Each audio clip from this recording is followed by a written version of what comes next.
Hi everybody, welcome back to another edition of History in Your Own Backyard. Today we're in Osgood, Indiana with Bill Gloyd, and Bill's going to tell us all about the old Willson dairy farm out here. Hi Bill, how are you? Good morning, Stola. How are you this morning? Fantastic. Good. So what can you tell us about this dairy farm? Well, it's an interesting piece of history that happened for all of Ripley County, really. William D. Willson was born in Milan in 1840. His family moved to Versailles, and when he was about 12 years old, they moved to Osgood.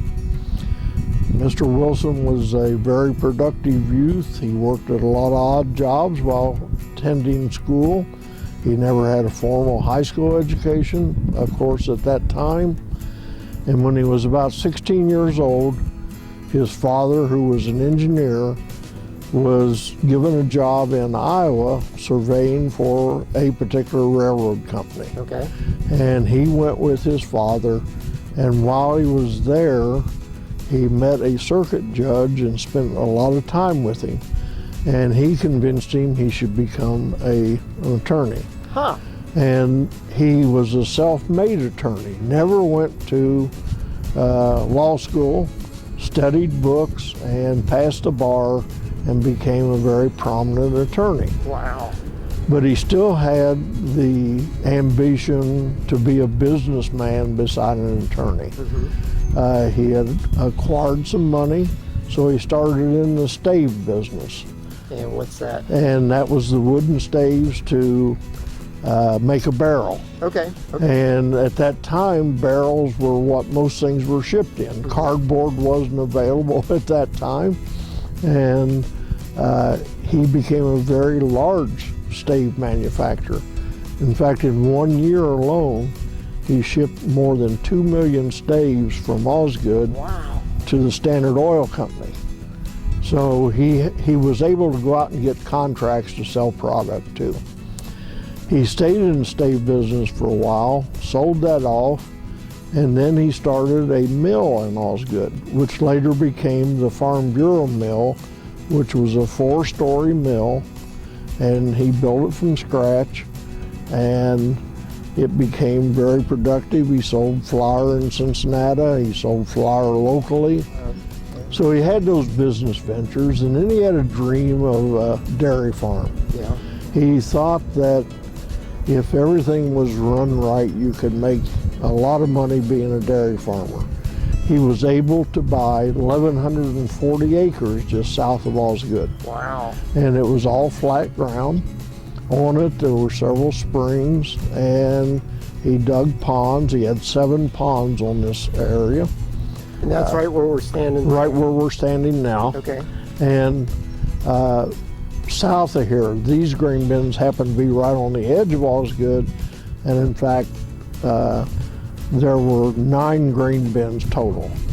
And he had the idea that cows could not really produce if all they were feeding was pasture and eating grass. Mm-hmm. He thought it took too long to eat grass to produce a lot of milk. So he came up with his own mixture of feed. He had 450 acres of corn on this property, so he cut that into silage. Okay. Instead of picking the corn. And he fed his cattle a large percentage of silage. He had 2 milking barns, an upper barn and a lower barn. And he had over 600 head of cattle. Usually about 450 to 500 fresh at any given time. He had a lot of employees. In fact, he had a bunkhouse for employees to live in. And that's that right weren't over married. there, isn't it? And that's right on this location we're at Okay. now. His farm manager home is across what is now 421. And that's still standing, That's right? still standing today. And the lower milk house, what was called the big milk house, is behind where we are right now. Okay. And I'm sure you'll get a picture of that. Mm-hmm. And he would assign a man or even it says in history, a family, 30 cows. And that's what they would be responsible for. Huh. And they were responsible for everything. About 3 o'clock in the afternoon, they would start bringing the cows in for milking, and the same time in the morning. And that one person was responsible then for 30 milking cows. So I guess he had at least 15 or 20 people out here. He had more than that, yes. He had about 30 people working for him full time. At harvest time, he would hire over 100 people. Wow. To work. The milk was taken by, he had 24 teams of horses.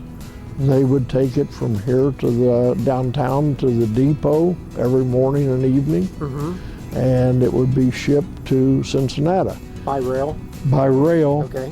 And being a very intelligent businessman, he decided to open his own Willson Dairy Products in Cincinnati that he shipped the milk to. Really? So instead of selling the milk to somebody else to process it, he became his own company in Cincinnati. And that was with partnership of his two brothers also. And part of that family kept that portion of the business open until in the 1970s. So the Willson Dairy and Products in Cincinnati was over 100 years old when it was sold. Now, where were they located in Cincinnati? You know, I'm not familiar with that, but I do know that their main customers were the fine hotels in Cincinnati. The different rail companies bought it for their Pullman cars and their cars. But basically, it went for ice cream and to the hotels and to the rail company.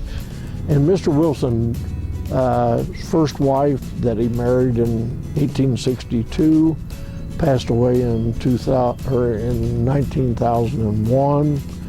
He then married a lady from Ireland in 1902, and she survived him to about, she still lived in Osgood in the big house till about sometime in the late 60s. And that's the big yellow house down there in Yes. Osgood. Okay. When I was about 12 years old, I mowed Mrs. Wilson's yard for her and got to meet her.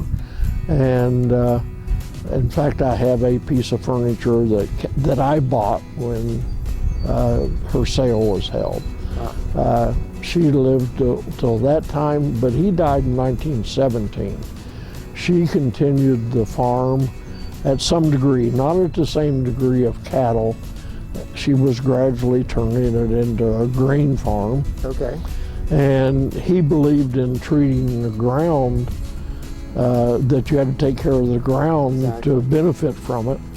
So of course his fertilizer from the cows, and he mixed other things with that to make very prosperous growing conditions. So she kept the farm. She sold 23 acres in 1944 or 1943 to Hired Dean, who had the quarry that was adjacent to the farm. So the quarry was all part of the farm back then? It was then, yes. And then she sold the remaining acreage in 1944. So that was the end of the Willson Dairy Farm at that time. And actually, the land went all the way out past these storage buildings. Yes, it did. Correct? Yes, it did.